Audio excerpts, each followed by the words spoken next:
Hey, this is Dougie Fresh in the flesh with a book review, The 7 Spiritual Laws of Success. As the plane goes by above me, the Wright brothers say, I always like to do this every time a plane goes by, if they're not laughing at your dreams, they're not big enough. And this book can help you manifest those dreams that seem out of your realm of reality. Well, this book by Deepak Chopra, who I read his first book, Spontaneous Fulfillment of Desire. The first book I read by him, I loved it. So here in San Diego, just enjoying a lovely acai bowl with my good buddy Dan. And let's dive into these 7 spiritual laws of success. I'll go over them real quick. The first one is the law of pure potentiality. Pure potentiality. Now, the second would be law of giving. The third, law of karma, cause and effect. There is a law of dharma, purpose, law of least effort, law of intention and desire, and law of detachment. Okay, so he defines success, and he talks about law, and he talks about success. Law is a principle of the universe, is something that is almost unchanged. It's about unchanging. It's stagnant, like gravity is a law. And then success is, he calls it the continual unfolding and expansion of happiness and progressive realization to a worthy ideal, empowering definition of success. Then let's go into law of pure potentiality. It's a seeking of expression of the unmanifested to the manifested, the unseen to the seen. In fact, I have it written in my journal before this that I wanted to go to San Diego. I wrote it down. This place is to visit. Sure enough, I'm here in San Diego. It's quite astounding, quite incredible to make it and to go somewhere where I wanted to go, where someone would laugh at my dreams like the creators of the planes would say. Now I've achieved some of them and continually too. So look into your own life. How are you creating the manifestation of your ideas in life? Because that will make you happy, right? Dale Carnegie said success is getting what you want, but happiness is wanting what you get. I'm happy to say I'm wanting everything that I'm getting. So by applying these laws of success, and the next he talks about the pure potentiality. This is our true self, pure consciousness, which is our spiritual essence, pure joy, also known as pure consciousness, which leads to that spiritual essence of bliss, unbounded, free, and infinite. And he says, understand self-referral and object referral. See, self-referral is internal reference. It's your present point of our spirit, while objective is in things. So objective is the egoic, fear-based need for approval, validation, status, love, and roles, self-image. It's the fake, phony facade, the masks that we put on socially, needing to control out of fear, attaching, which we'll go into later. It's just other things and people will elude you. Just yuck, it's the repulsive. You don't want that objective referral. So he goes on to say, this pure potentiality understanding can magnetize in support of your desire. It's like a magnet. It can help that attraction process. Access to the practice of daily meditation. So the one challenge he gives is practice daily meditation to understand these things. Now next, the law of giving. Circulating flow of give and receive. You give with one hand, you receive with the other. You give with both hands, you receive with the others. Again, this is the note of the book, so I went over the book and highlighted some of the most important notes. I first listened to the audiobook and then read the book. So I did both when it comes to this book. It's a dance, okay? It's a dance of give and receive. You apply this by wherever you go, you come with a gift. Whether it's a smile, prayer, a token of appreciation, like I gave my buddy Dan in the video. I gave him a book, he gave me a painting. Just a gift. It can be a hug, it could be a kind thought, it could be a compliment. It doesn't always have to be a tangible gift, but that space of abundance is critical. And it's also receiving. You could say an affirmation like, today I will gratefully receive all the gifts that life has to offer me. Like nature, sunlight, snowbirds singing, rain, other people plus their gifts, that I am worthy of. You're worthy to receive these gifts.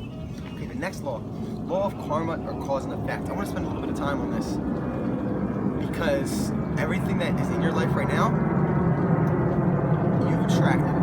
You've created that effect. You are the cause of that. Your thoughts, your behaviors, your actions, your character has created that destiny for yourself.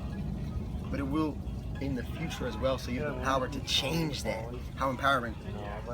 So everything happens as a result of your choices, whether you like it or not. You get insulted or praised, you choose to feel offended or happy from that, or flattered. And we have these Pavlovian dog responses to life, and yet we are infinite choice makers. We are become bundles of conditioned reflexes that are constantly triggered by people's circumstances, converting into predictable behavior. So beware, reverse this, or use it to your advantage. Shake that unconsciousness, and again through meditation, that's possible.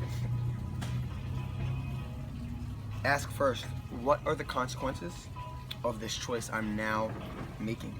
Second, will this choice that I am making now bring success and happiness to me and those around me? If that is yes, do it, and the results in spontaneous right action will occur. And you may want to make that a habit. Okay. Next one is my favorite, the law of least effort. So less is oftentimes more with certain things. Nature's intelligence. I'm going to read this straight from Deepak. Nature's intelligence itself functions with effortless ease and abandoned carefreeness. No resistance, but harmony, flow of love. If you observe nature at work, you will see least effort is expanded. Grass, plants, they don't try to grow, they just grow. Fish don't try and swim, they just swim. Flowers don't try to bloom, they just bloom. Birds don't try to fly, they fly. It is their intrinsic nature. Planet Earth we are on right now doesn't even try to spin on its own axis. It is its nature of our world to spin with dizzying speeds to hurtle through space in the universe. It is the nature of babies to cry and bubble up with bliss, as it is our nature to make our dreams manifest as humans. So it is this nature of stars to sparkle, glitter, and gleam. So again, it is our nature as humans to make our dreams manifest into reality in the physical form. It's our nature. So we kind of allow that unfolding by yielding to these principles of life. Now, first there needs to be acceptance, there needs to be responsibility, and this moment, as it should be, and the whole world as it should be, is as it should be. And that understanding drops your shoulders. The defenselessness you have is relinquished. The need to convince or persuade others to your point of view. The ego, edging God out as an acronym. Exiting goodness out. It's put to the wayside. And you're more aware, and you accept, and you can be more flexible. So acceptance and responsibility. Today, my awareness will remain in established defenselessness and openness is an affirmation of the answer. Okay, 3 more laws, quickly. The law of intention and desire. Attention energizes, intention transforms. Intention energizes and intention transforms. I don't know what's happening. Create goals. Okay, so I think of you throw a stone into a pond, there's going to be a ripple effect. Same thing with your thoughts. Okay? And the law of detachment states that understand there is uncertainty, so you got to be detached. Everything's changing. It's the only constant. So you can be free of outcome. Amen. Surrender and, like a rustler, tap out to the creative mind of God that orchestrates the dance of the universe. In order to acquire anything, you got to relinquish your attachment. So, girls, things, situations, places you live in. Let go of the result. Give your best to be detached from the result. I made a video with the Arrow in San Francisco talking about this. So fear, you want to get into these higher vibrational emotions, but lastly, the law of Dharma, your purpose.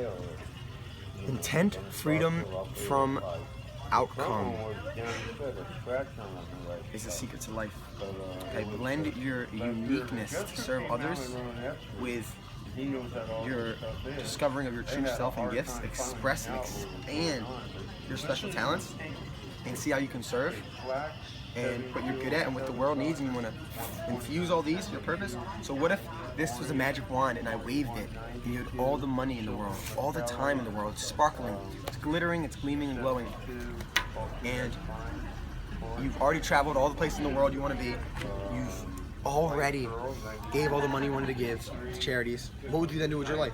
What would you do with your life? What would you see, be? Who would you serve? You already went on vacation. You can't use that as excuse. You already shared money. You have all the money in the world. What would you do? So I'll end on that with that question. Again, this is the 7 spiritual laws of success. Stay fresh. Stay blessed.